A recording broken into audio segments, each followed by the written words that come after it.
আপনারা দেখছেন হলদিবাড়ি টাইমস। কঠোর অনুশীলন এবং অদম্য জেদের জোরে অবশেষে স্বপ্নের সুযোগ পেলেন হলদিবাড়ি ব্লকের দেওয়ানগঞ্জের তরুণ প্রতিভা কাবেরী রায়। দেওয়ানগঞ্জ হাই স্কুলের নবম শ্রেণীর এই ছাত্রী নির্বাচিত হয়েছেন পশ্চিমবঙ্গ রাজ্য মহিলা ফুটবল অনূর্ধ্ব 17 দলে।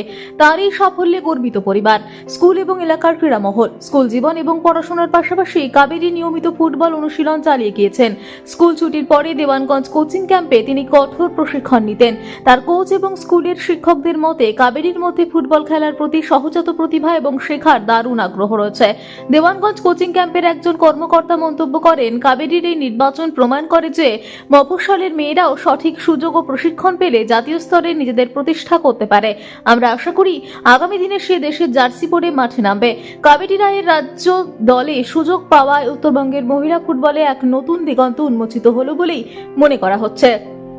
তারই সাফল্য এলাকার বহু মেয়েকে ফুটবলের প্রতি আগ্রহী করে তুলবে বলে আশাবাদী স্থানীয় ক্রীড়াপ্রেমীরা। আমি দেওয়ানগঞ্জ হাই স্কুলে পড়ি, ক্লাস নবম শ্রেণীতে পড়ি। এই বেঙ্গল টিমে চান্স পেয়েছি ফুটবল খেলায়, ওখানে আন্ডার 17 দেওয়ানগঞ্জ কোচিং ক্যাম্পে। কারা তোমাকে প্রশিক্ষণ দেয়? আমার স্যার, বাবাই স্যার। এর আগে কি ফুটবল কোথায় কোথায় খেলেছো? আমি এসপিওয়ান ক্লাবে খেলেছি।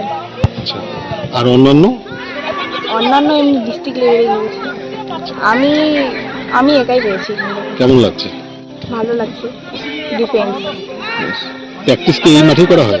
হ্যাঁ দেওয়ানগঞ্জ হাই স্কুল মাঠে? হ্যাঁ।